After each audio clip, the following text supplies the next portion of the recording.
মুরগিকে যদি ড্রেসিং করা হয় গরম পানিতে চুবিয়ে, এরপরে যে মেশিনের মাধ্যমে যদি তার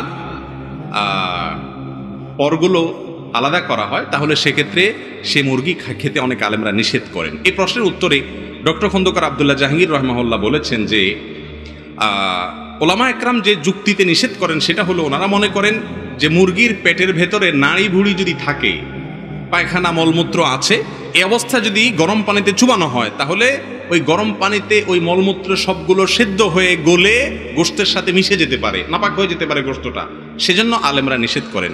কিন্তু আব্দুল্লাহ জাহাঙ্গীর রহমাহুল্লাহ বলেছেন যে মাত্র কয়েক সেকেন্ডের জন্য চুবানো হয়, সামান্য সময়ের জন্য চুবানো হয়, এত অল্প সময়ে আসলে ওই মুরগির ভেতরকার ময়লা গোশতের ভেতরে প্রবেশ করে না। যে তার প্রমাণ কি? তার প্রমাণ হলো গোশতের মধ্যে কোনো মলমূত্রের গন্ধ আসে না, কোনো বর্ণও আসে না, কোনো আলামতও আসে না। অতএব এটি জায়েজ হবে ইনশাআল্লাহ, সেটাই হলো বেশিরভাগ মনে হয়। তবে নিরাপদ হলো ড্রেসিং করার আগে পেটের নাড়ি বুড়ি ফেলে দিয়ে এরপরে গরম পানিতে ড্রেসিং করা। দোকানদার ভাইরাও যদি এভাবে করেন তাহলে মানুষ সন্দেহের ঊর্ধ্বে উঠে যেতে পারে। জি।